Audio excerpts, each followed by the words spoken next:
या देवी सर्वभूतेषु शक्तिरूपेण संस्थिता नमस्तस्यै नमस्तस्यै नमस्तस्यै नमो नमः. श्रीमात्रे नमः.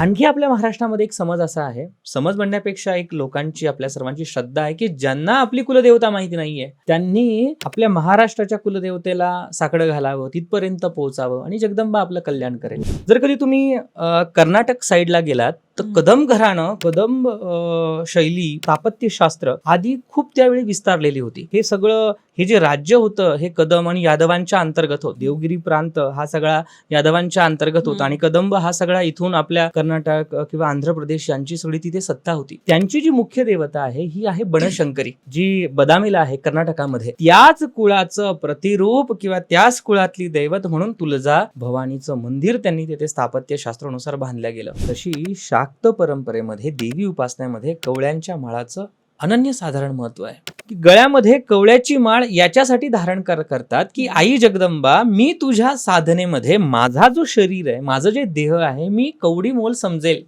मी माझ्या देहावरतीच कवडी ठेवली आणि मी तुझं कार्य करण्यासाठी मी देहाची सुद्धा पर्वा करणार नाही, म्हणून छत्रपतींच्या गळ्यात देखील कवड्यांची माळ होती. आता इतकी शक्तिपीठं आहेत, त्या शक्तिपीठांपैकी तुळजा भवानीचं मंदिर, आपल्या जगदंबेचं मंदिर, हे तीर्थक्षेत्र वेगळं कसं काय ठरतं?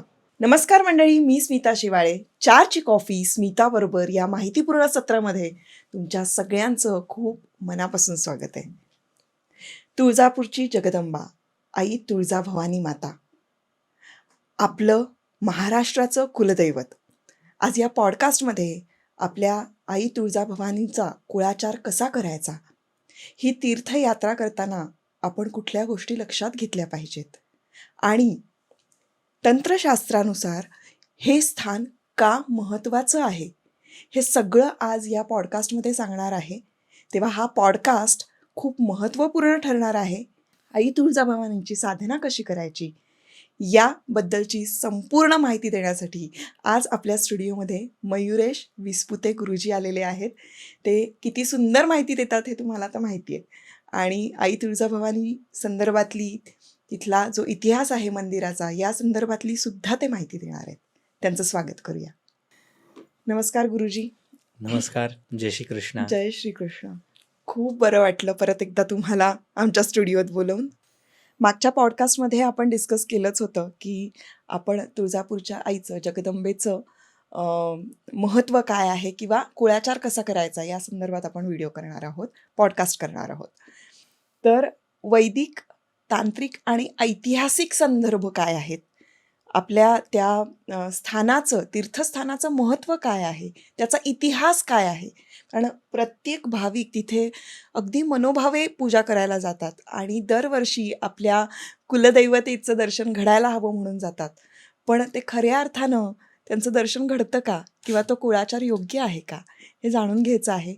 आधी आपण सुरुवात इथून करूया की ह्याचे ऐतिहासिक, वैदिक आणि तांत्रिक संदर्भ काही आहेत का, ते कुठे कुठल्या ग्रंथांमध्ये आलेले आहेत का, आणि त्याचा इतिहास काय आहे. नक्कीच. आपला जो आजचा जो पॉडकास्ट आहे ना, हा खूप विशेष आहे. कारण की महाराष्ट्र आणि जगदंबा तुळजा भवानी हे समीकरण अगदी जुळलेलंच आहे. संपूर्ण महाराष्ट्राची ती आपली कुलस्वामिनी आहे. मुख्य जर कधी पाहिलं ना तर आपल्या 3.5 शक्तिपीठं, जे आपल्या महाराष्ट्रामध्ये 4 शक्तिपीठं आहेत, हे 4 शक्तिपीठं म्हणजे संपूर्ण महाराष्ट्राला हे त्यांचं पॉवर हाऊस आहे, शक्ती केंद्र आहे. आणि ह्या शक्ती केंद्राची खरी अनुभूती, त्यांच्याशी परत आपण त्या भावनेनं, ज्या परंपरेनं आपण जुळलो गेलं पाहिजे, हा एक आपला एक चांगला दृढ संकल्प आहे. म्हणून आपण आज प्रथमच भवानी जगदंबेवरती आपण आज बोलणार आहोत. पण त्यासाठी सगळ्यात अगोदर आपण त्या जगदंबेला प्रार्थना करूया आणि तीच आपल्या वाणीला आणि आपल्या बुद्धीला आशीर्वाद प्रदान करून योग्य ते ज्ञान द्यावं, असं आपण जगदंबेला प्रार्थना करू. ओम श्रुती स्मृती पुराणानाम आलयम करुणालयम नमामि भगवतपादं शंकरं लोकशंकरं शंकरं शंकराचार्यं केशवं बादरायणं सूत्रभाष्यं कृतं वन्दे भगवन्तौ पुनः पुनः. या देवी सर्वभूतेषु शक्तिरूपेण संस्थिता नमस्तस्यै नमस्तस्यै नमस्तस्यै नमो नमः. श्रीमात्रे नमः. आई तुळजाभवानी 3.5 शक्तिपीठातलं मुख्य शक्तिपीठ तिला मानलं जातं. मुख्य जर कधी तिचं नाव आपण समजलं, तिचं नाव जर कधी आपण पाहिलं, तर ते आहे त्वरिता भवानी. त्वरिता ह्या शब्दाचा अर्थ असा होतो की जी भक्ताच्या प्रार्थनेला लवकर पावते, त्वरित पावते आणि ती त्वरित येते, अशी ती भवानी. आणि हे जे आपलं शक्तिपीठ आहे तुळजाभवानीचं, त्यामागे अनेक लोककथा, लोकपरंपरा त्याच्याशी जुळल्या गेलेल्या आहेत. कारण की महाराष्ट्रातलं ते शक्ती केंद्र आहे आणि भावनाच्या स्तरावरती प्रत्येक माणूस त्या जगदंबेशी जुळला गेलेला आहे. तर याचं खरं वैज्ञानिक, आध्यात्मिक, तंत्रोक्त महत्व लोकांना कळलेलंच नाहीये की त्यामागे किती संशोधनात्मक आपल्या संपूर्ण ऋषी परंपरा, संपूर्ण शास्त्रकारांनी त्याला महत्व दिलं. तर ते आपण आज जाणून घेऊ. हे जे मंदिर पाहिलं, अगदी 12व्या शतकातलं ते मंदिर, यादव स्थापत्य शैलीतलं ते मंदिर बांधलं गेलेलं आहे. 96 कोळी मराठा असतील, अनेक मराठा घराणी असतील, धनगर, माळी, अनेक समाजाची ती कुलदेवता आहे आणि प्रत्येकाची त्या शक्तिपीठावरती एक आस्था आहे.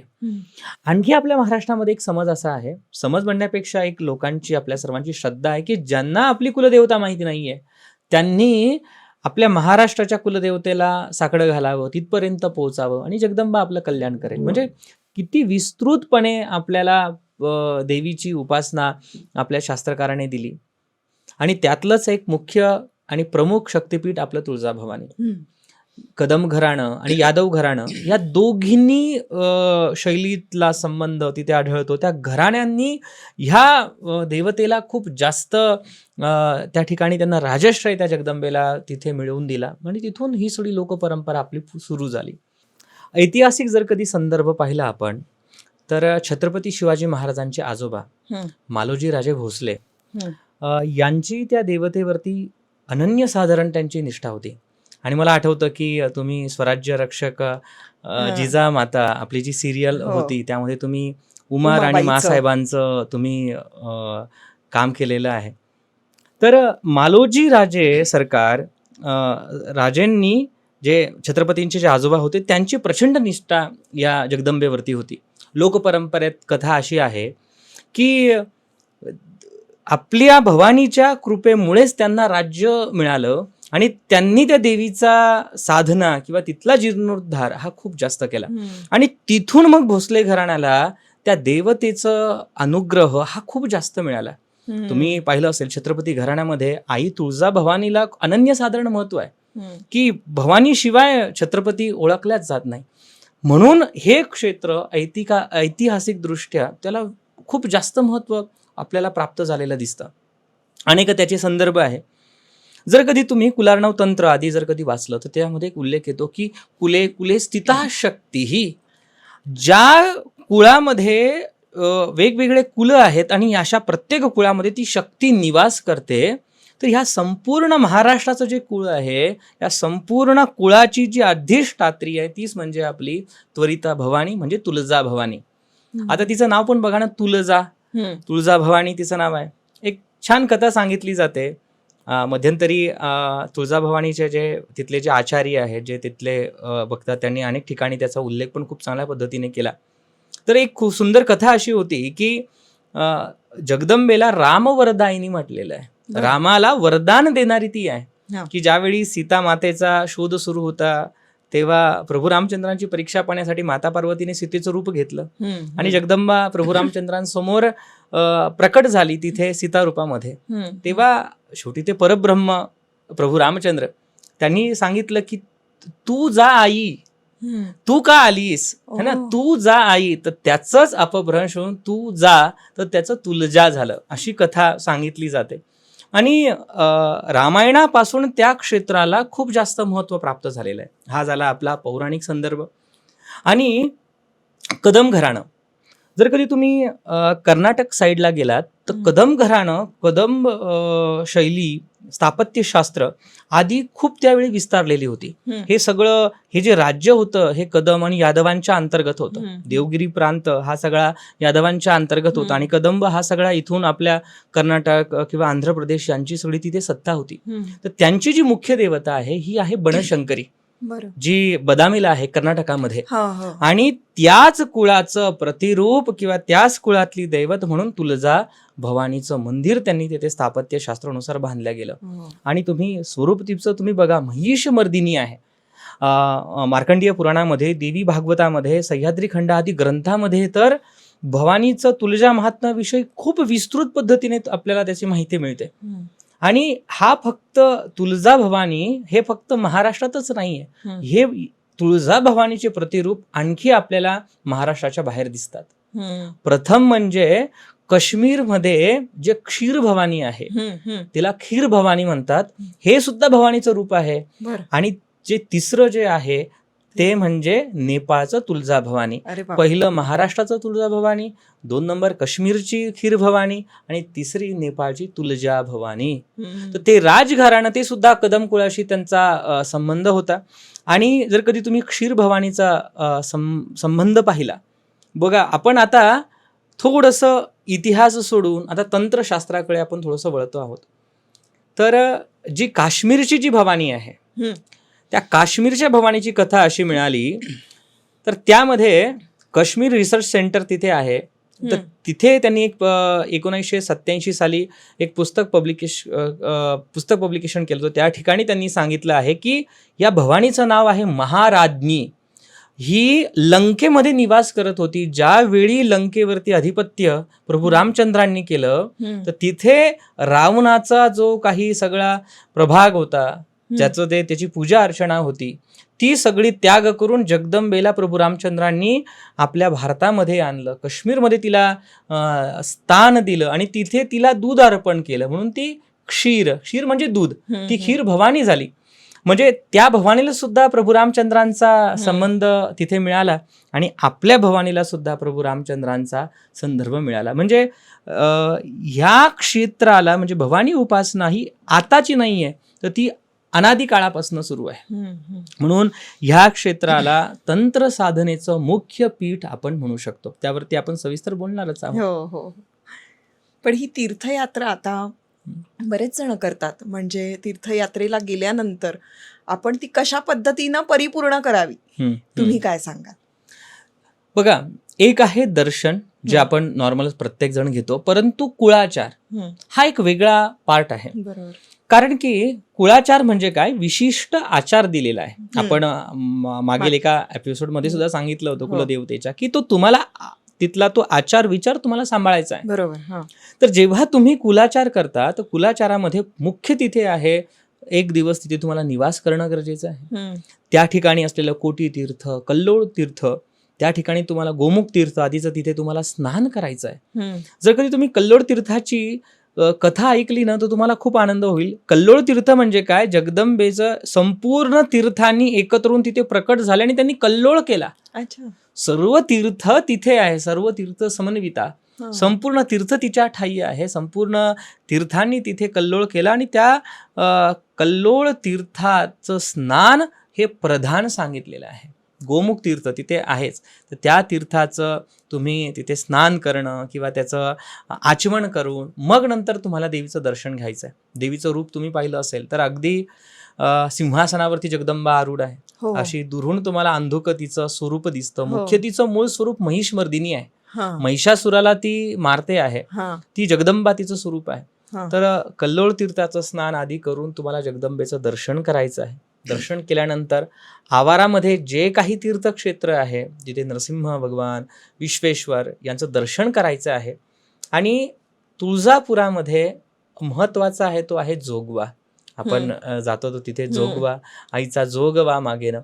तर तिथे जोगवा ही जी पद्धत आहे किंवा जोगव्याला तिथे महत्व आहे, तो तिथे तुम्ही यथाशक्ती तिथे दान केलं पाहिजे. आणि ते झाल्यानंतर तिथले जे क्षेत्रपाल आहे कालभैरव, त्यांचं दर्शन घेतलं पाहिजे. अशी जेव्हा तुम्ही यात्रा संपूर्ण पूर्ण करता, तेव्हा तुम्हाला कुळाचाराचा संपूर्ण फल प्राप्ती तुम्हाला होते. तुळजा महत्वामध्ये तर विस्तृत पद्धतीने सांगितलेलं आहे. कोणत्या क्षेत्राचं काय महत्व आहे, तिथे कसं केलं गेलं पाहिजे, पूर्ण स्थान महात्म्य आहे. पण आता आपण ते संक्षिप्त पद्धतीने एवढं जरी केलं तरी महत्वाचं होतं. आणि तुम्ही जर कधी तुळजापुरामध्ये गेलात, आता ज्यांच्याकडे वेळ असेल त्यांना मी नक्की सांगतो की सकाळी आईचा क्षीराभिषेक होतो, पंचामृत अभिषेक हो होतो. हो तो अभिषेक बघितला पाहिजे. अनेक शक्तिपीठामध्ये वेगवेगळ्या पूजा होतात, हम्म, पण एकमेव तुळजाभवानीची पूजा श्रीखंडाने होते. हो. सिंहासन पूजा म्हणतात. हो हो ही पूजा आवर्जून तुम्ही बघितली पाहिजे. त्या पूजेचं तुम्ही लाभ जेव्हा तुम्ही ते दर्शन घेता, तिचं सिंहासन पूजा, ती राजराजेश्वरी आहे, हम्म, महाराज्ञी. ते राज्य प्रदान करणारी ती विद्या आहे. हम्म, रावणाने स्वतःची लंका स्थिर व्हावी, स्वतःचं राज्य मिळावं म्हणून सुद्धा महाराज्ञी तिने रूपात त्याची उपासना केलेली आहे. तसं आपल्या महाराष्ट्राचं वैभव, आपल्या परिवाराचं आपलं वैभव टिकावं म्हणून त्या महाराज्ञीची उपासना सिंहासनेश्वरी म्हणून केल्या जातं. आणि बघा ना, योग किती छान आहे. आज माघ पौर्णिमा, हम्म, आणि ह्या माघ पौर्णिमेला ललिता जयंतीचा उत्सव मानला जातो, आणि ती स्वतः श्रीमत सिंहासनेश्वरी आहे. आणि अशा या मुहूर्तावरती आपण आज तिच्याचबद्दलच चर्चा केवढी करतोय. चर्चा करतो. खूप खूप महत्वाचा हा योग आहे. तर त्या सिंहासनेश्वरीला आपल्याला बघणं, तिचं दर्शन घेणं हा खूप महत्वाचा पार्ट आहे. सोबत त्यामध्ये जेव्हा तुम्ही दर्शन घेता, आईचं हम्म. दर्शन घेऊन जेव्हा तुम्ही बाहेर येता, हम्म, त्यावेळेला तिथे महत्व आहे की आरती करणं. हम्म. आता तिथे आरतीत आपला गर्दी किंवा स्थानिक जे काही सण असतात हम्म, हम्म, ह्याच्यावरती त्या सगळ्या गोष्टी अवलंबून असतात, पण तिथे आरती करावी. आणि त्या ठिकाणी महत्वाचं आहे त्यानंतर जोगवानंतर ते म्हणजे गोंधळ. तर हम्म. तिथे बाहेर देवीचा तो हो गोंधळ केला जातो. ते आपल्या यथाशक्ती ते तुम्ही ऐकावं आणि तिथे मनन करावं, चिंतन करावं. हा संपूर्ण आपल्या यात्रेचा क्रम आहे. बर. आता तुम्ही गोंधळ चा उल्लेख केला. लग्न झाल्यानंतर किंवा आपण हम्म. कुठलं नवीन कार्य करणार असू घरामध्ये, हम्म, तर हम्म. त्यावेळेला गोंधळ घातला जातो असं म्हणतात. तर त्याबद्दलची जरा माहिती सांगाल का, की तो केव्हा केव्हा घातला पाहिजे आणि तो कसा असला पाहिजे? आपण तुळजापूरला जाऊन गोंधळ घातला तर तो पूर्ण होतो का, या संदर्भात जरा माहिती सांगा. स्थान महात्म्यामध्ये तर आपला जेजुरीचा खंडेराय महाराज त्यांचाही गोंधळ, जागरण गोंधळाची परंपरा आहे. हम्म, आणि तुळजाभवानीचा सुद्धा गोंधळाची परंपरा आहे. हम्म, मुख्य आपण त्याचा अगोदर इतिहास समजून घ्या. त्या मागचं गोंधळच देवीला का प्रिय हा, आहे हे कारण अगोदर काय? समजलं आपलं पाहिजे. जी आदिपराशक्ती आहे ना, हम्म, ती राजसिक रूपात तिथे प्रकट झालेली आहे. बरं. ती वीर रूपात तिथे आहे. हम्म. लक्ष्मी रूपात नक्कीच ती आहे, लक्ष्मी पण हम्म. तिचं रूप आहे, पण तिथे तिने महिषासुराला मर्दन केलेलं आहे. महिषासुर मर्दिनी आहे, अहंकाराचा नाश केलेला आहे, हम्म. क्रोध भावामध्ये आहे, ती वीर भावामध्ये आहे. बरोबर. हा. तर मग हा वीर भाव केव्हा जागृत होतो? जेव्हा विशिष्ट असे वाद्य आहेत की त्यातून वेगवेगळा नाद येतो. हम्म. तुम्ही बासुरी जर कधी ऐकली असेल हम्म, हम्म. तर तो सात्विक नाद आहे. नाद आहे. हा. तुम्ही मृदुंगचा आवाज हम्म, बघितला तर तो ब्रह्मनाद आहे, तो सात्विक नाद आहे. हम्म. पण गोंधळासाठी जे वापरणारं जे वाद्य आहे, हा. संबळ म्हणतात, संबळ. हम्म. हे संबळामध्ये तामसिक आणि राजसिक तत्व आहे, आणि शक्तीला जागृत करण्यासाठी ते केलं जातं. हम्म. एक आहे देवाच्या ठिकाणी तुमचा लय व्हावा म्हणून ती बासुरी आणि मृदुंगाचं आहे. आपले वारकरी मृदुंगाच्या ठेक्यावरती त्या माऊलीचं जागर करतात. आणि तुळजापुरामध्ये त्या वीर रूपाचं आराधना करण्यासाठी, त्या शक्ती उपासनेला जागृत करण्यासाठी तो जागरण आणि गोंधळ करण्याची परंपरा त्या ठिकाणी आहे. बर. गोंधळ तुम्ही केव्हाही करू शकता, पण मुख्य आपल्या महाराष्ट्रामध्ये जी परंपरा आहे ती आहे लग्नानंतर. हम्म. कारण की जी कुलवधू आलेली आहे तुमच्या परिवारामध्ये, तिने एक कुळाचा त्याग करून तुमच्या कुळामध्ये आलेली आहे. हम्म. ती स्वतः लक्ष्मी रूपात आहे. हम्म. त्या कुळदेवतेची कृपा झाली म्हणूनच ती तुमच्या कुळात आली. हम्म. आज परिस्थिती अशी आहे की आज विवाह जमणं खूप जास्त क्रिटिकल झालेलं आहे. हा. वरतून विवाह जमून तो टिकणं हे सुद्धा खूप कठीण झालंय.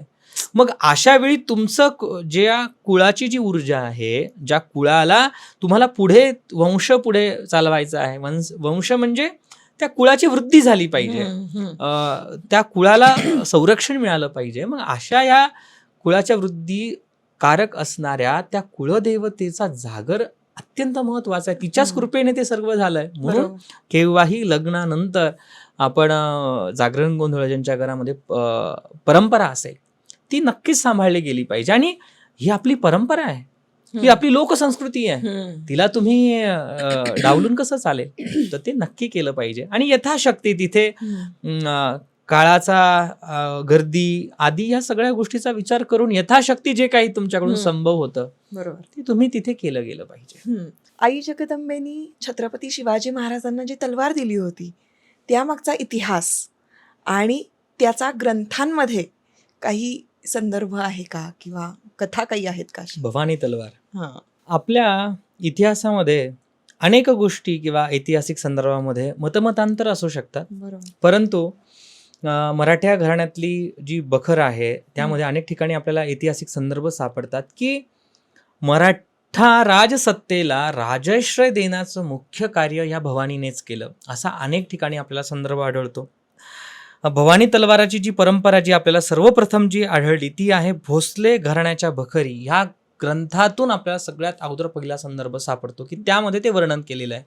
यामध्ये मतमतांतर अनेक आहेत, अनेकांचं म्हणणं असतं किंवा देवी कसं काय देऊ शकते, अनेक त्याच्यावरती चिंता करतात. परंतु यामागचा हेतू समजून घ्या की परमशाक्त उपासक परमशाक्त छत्रपती शिवाजी महाराज होते आणि त्यांनी त्या आपल्या कुलदेवतेला या स्वराज्याची स्थापना व्हावी म्हणून तिची आराधना केली. बरोबर. तर जेव्हा त्यांना तिचा दृष्टांत झाला, जेव्हा ती त्यांच्यासमोर प्रकट झाली आपण असं म्हणू, तर त्यावेळी समोर जे असणार तेच व्यक्तीला प्रदान करणार ना.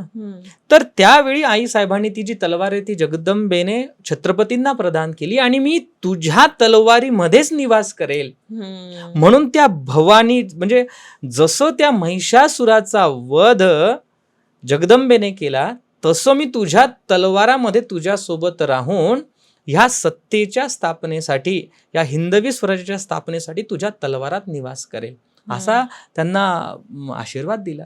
तर हा एक शुद्ध हेतू आहे.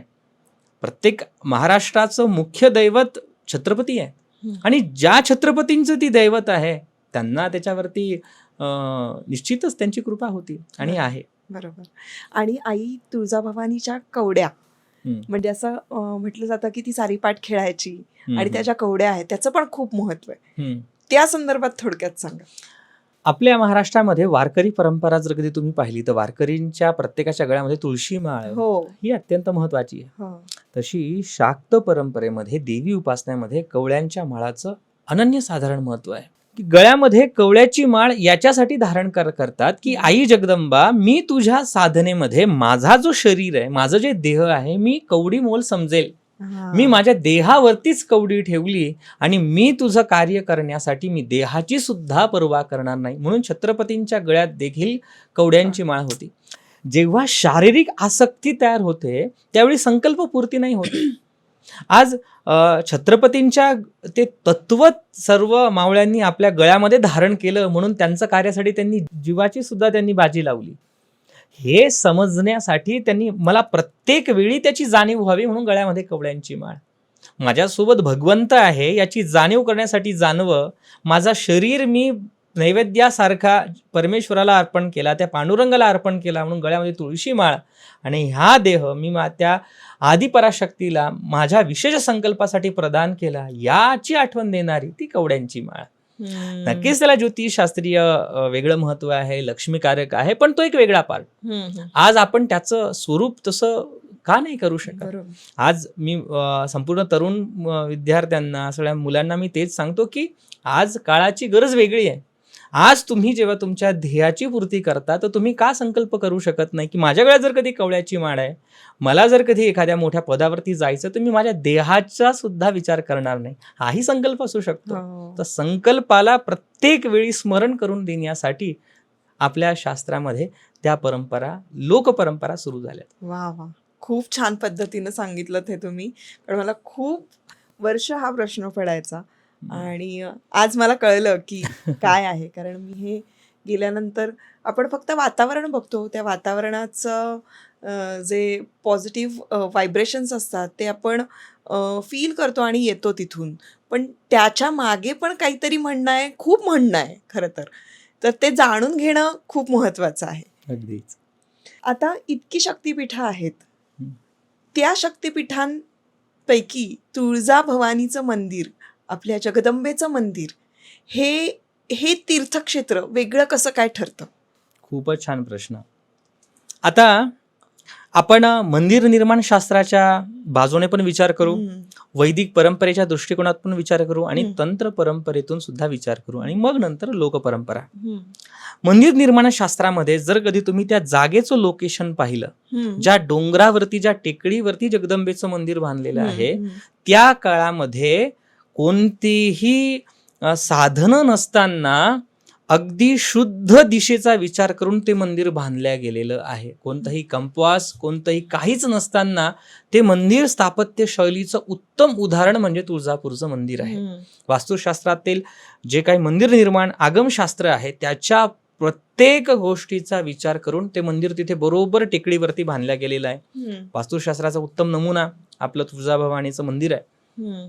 वरतून अनेक शक्तिपीठामध्ये, मोस्ट ऑफ सगळ्या शक्तिपीठामध्ये स्थिर प्रतिष्ठापना होते. देवीच्या गर्भगृहामध्ये एखादी मूर्ती एकदाची स्थापित झाली की ती तिथून हलत नाही. नवीन मूर्ती स्थापित होईपर्यंत ती मूर्ती तिथे स्थापित असते, स्थिर असते. पण एकमेव तुळजापूरची भवानी अशी आहे, आपली जगदंबा अशी आहे की तिथे अस्थिर मूर्तीची स्थापना केलेली आहे. महाराष्ट्रातलं किंवा या भारतातलं असं ते मंदिर आहे की जगदंबा स्वतः मूळ गर्भगृहातून दसऱ्याला बाहेर येते, मूळ मूर्ती बाहेर येते आणि ती सीमोल्लंघन करते. पौष पौर्णिमा असेल, शाकंभरी नवरात्र असतील, चैत्र नवरात्र असतील, शारदीय नवरात्र असतील, हे सर्व नवरात्र आईला तिथे शयन दिलं जातं आणि हीच विशेषता तिथे आहे. आपल्या महाराष्ट्राच्या मुख्य शक्तिपीठापैकी एकमेव तुळजापूर असं क्षेत्र आहे की त्या ठिकाणी बलिदानाला सुद्धा महत्व दिलेलं आहे. खूप मोठ्या प्रमाणामध्ये सर्वांसमोर बलिदान हे त्या ठिकाणी केलं जातं. का केलं जातं? मी अगोदर म्हटलं की अनेक राजघराण्याची ती कुलदेवता आहे. छात्र धर्म तिथे संरक्षणारी ती जननी आहे. बरोबर. तर क्षत्रियांचं किंवा त्या आदिपराशक्तीच्या समोर तो संपूर्ण जो काही प्रभाग किंवा जे विधान ते सांगितलं गेलं की प्रत्येक क्षत्रियाला ते आठवण असावं की असंही आक्रमण झाले तर तुम्हाला तुमची तलवार पूजनासाठी नाही ठेवायची आहे, ती तुम्हाला तलवार उचलता आली पाहिजे.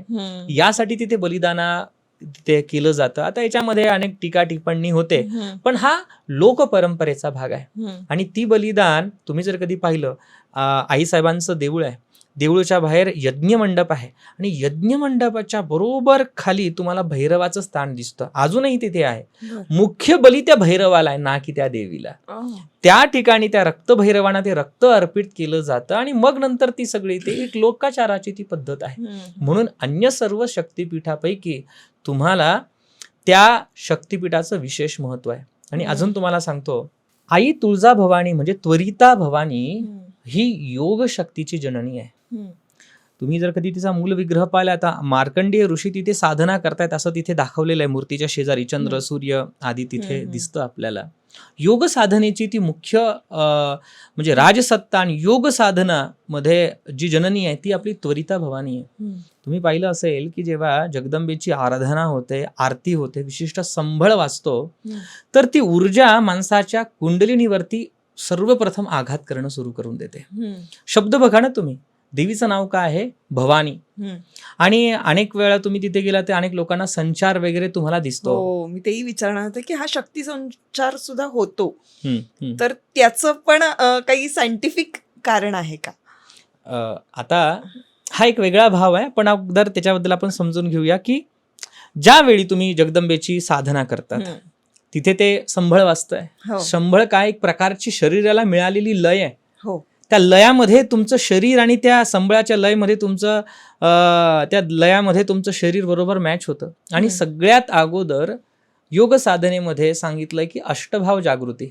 तर त्या जगदंबेला जेव्हा तुम्ही बघता, तो संबळ वाचतो, तर तुमची अष्टभाव जागृती अगोदर तिथे सुरू होते.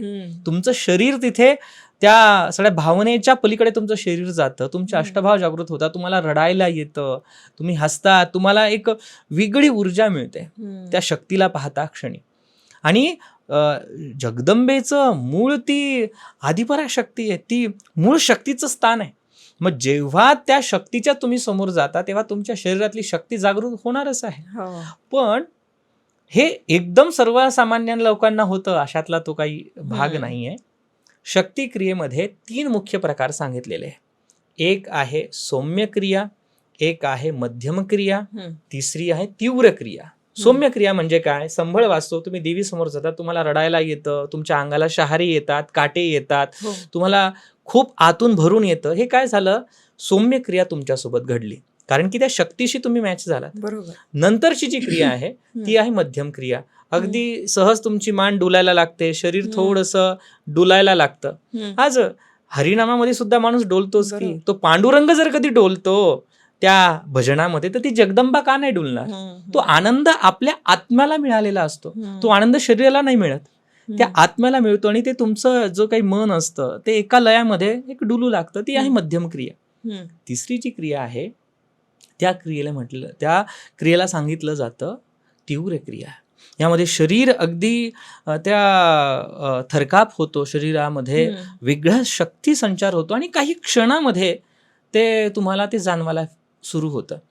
ते चांगलं किंवा वाईट असं नाहीये, पण ती एक शरीराने दिलेला प्रतिसाद आहे. त्यामध्ये पण काय केलं, आणि हे केव्हा होतं? जेव्हा तुम्ही योग साधना, आहार, ध्यान, नियम आदी सर्व पाळून तुम्ही साधना करत असाल तर होतं, तर त्या सगळ्या गोष्टी आहे. त्यामुळे हा विषय पण त्याला असाही संदर्भ आहे. आणि मुख्य ती शक्ती जर कधी योग शक्तीची शक्ती आहे तर त्या गोष्टी तुम्हाला जाणवणारच. बरोबर. आता हा जो देवीचा कुळाचार आहे त्या करण्याच्या काही पद्धती आहेत का? आणि कुठल्या घराण्याच्या कुठल्या पद्धती वेगवेगळ्या अशा असतात का? हा विस्तृत विषय आहे, त्याला संक्षिप्त आपण नाही करू शकत. हे अवलंबून आहे की घराणं कोणतं आहे. कदम घराण्याची एक वेगळी पद्धत आहे. हे त्यांचे जे समाजाचे जे भाट असतात ते समजावून सांगतात. तिथी असते, जसे पौष पौर्णिमेला कुलाचार होतो, चैत्र पौर्णिमेला कुलाचार होतो, दुर्गाष्टमी चैत्र महिन्यातली अष्टमीला कुलाचार होतो. तर हे घराण्यावरती डिपेंड आहे, त्याच्यावरती अवलंबून आहे की कुलाचार कशा पद्धतीने केला जातो. काही ठिकाणी पूर्णाचा नैवेद्य ला प्रधानता आहे, तर काही ठिकाणी लोक परंपरेमध्ये वेगळा नैवेद्य आहे. तर हे त्या पद्धतीने आपण त्या पद्धतीने केलं पाहिजे. पण मुख्यतः ज्यांना आपला कुलाचार माहिती नाही त्यांनी, जर कधी तुम्हाला वाटत असेल की आपली भवानी आहे पण आपल्याला कुलाचार माहिती नाहीये कशा पद्धतीने करावं, तर पुरण जे पूर्ण आहे, पूर्णच काय त्याला अर्थच की ते पूर्ण आहे, जे तुमच्याकडे अपूर्णत्व आलेलं आहे ते पूर्ण करावं, म्हणून ते पूर्णाचा नैवेद्य आई साहेबांना प्रदान करणं, अभिषेक आदी करणं, आरती करून घरी येणं आणि 5 सुवासनी जेवू घालणं, हा सगळ्यात सोपा कुलाचार. अच्छा. जगदंबा, तुम्ही तिला जेवू घातलं, पूर्ण वर्णाचं तुम्ही तिला नैवेद्य दिलं आणि घरी आला तेव्हा या देवी सर्वभूतेषु शक्तिरूपेण संस्थिता, ती जी सुवासिनी आहे तिच्या रूपात देवीने ते अन्न ग्रहण केलं, अशी श्रद्धा आहे. तर असा कुलाचार पण तुम्ही करू शकता. मला सांगावंसं वाटेल की आता महाराष्ट्रातील प्रत्येक लोकांना कुळाचार, त्याची पद्धत समजावी आणि ह्या लोकशक्तीचा जागर व्हावा, यासाठी आम्ही तुळजापुरामध्ये एक छोटासा एक साधना शिबिर ठेवण्याचा विचार करत आहोत की लोकांनी तिथं आलं पाहिजे.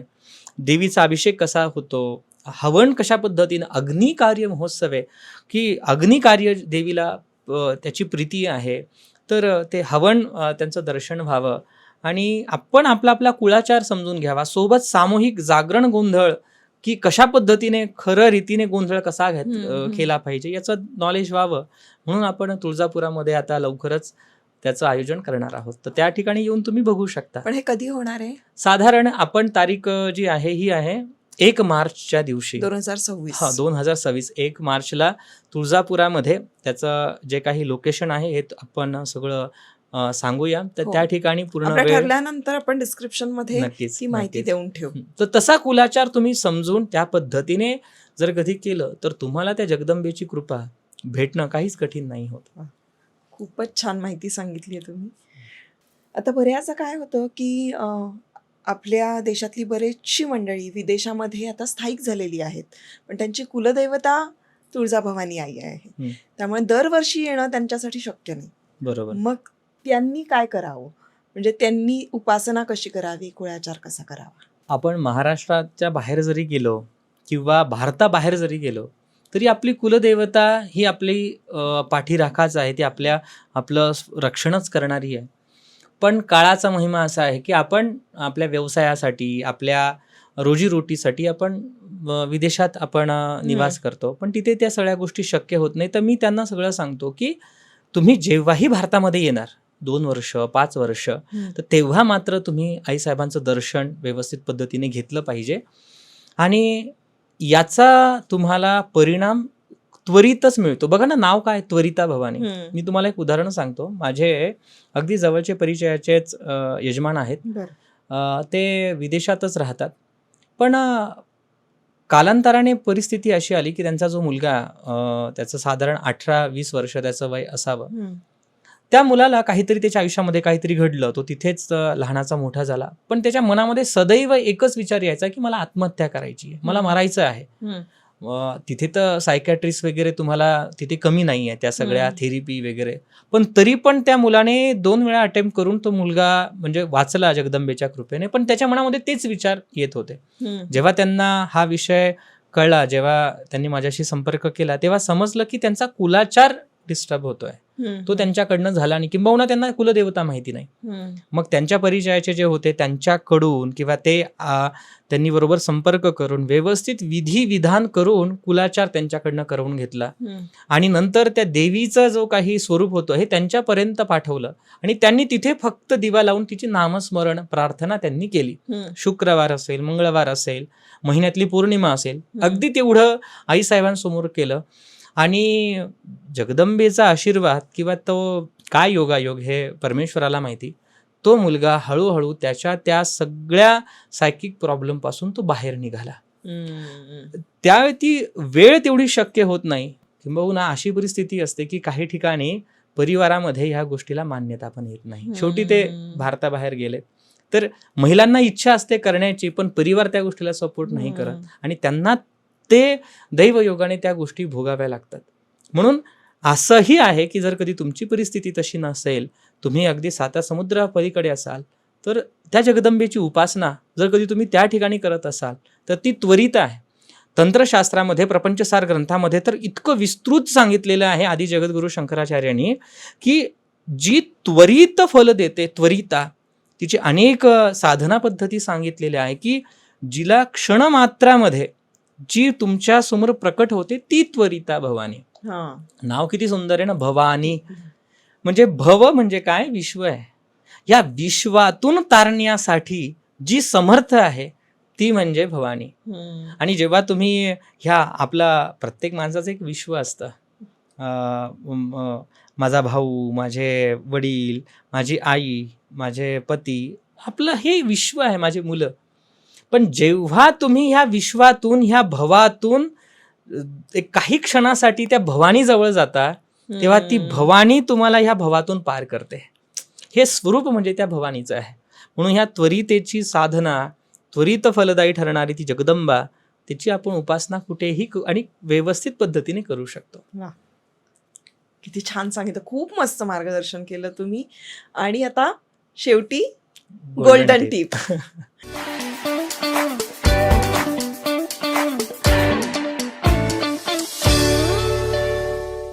आई तुळजा भवानीची जी उपासना आहे तंत्रशास्त्रामध्ये खूप तिला महत्व दिलेलं आहे. पण वासुदेवानंदजी सरस्वती महास्वामी यांनी तुळजा भवानीचं एक तुळजा स्तोत्र लिहिलेलं आहे, ते आपण देऊया.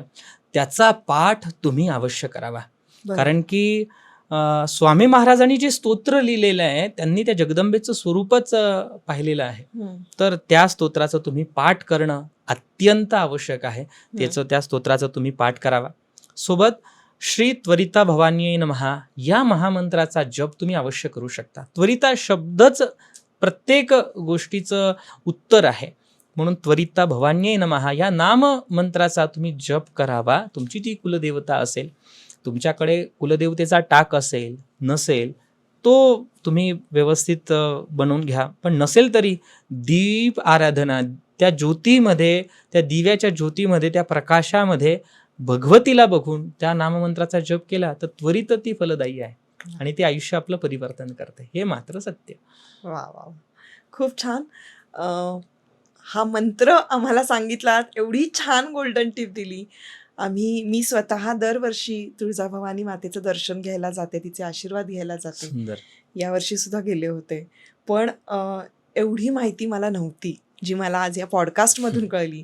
त्यासाठी तुमचे मनापासून धन्यवाद नाही. आणि आमच्या सगळ्या सबस्क्रायबर्सच्या वतीनं सुद्धा मनापासून धन्यवाद.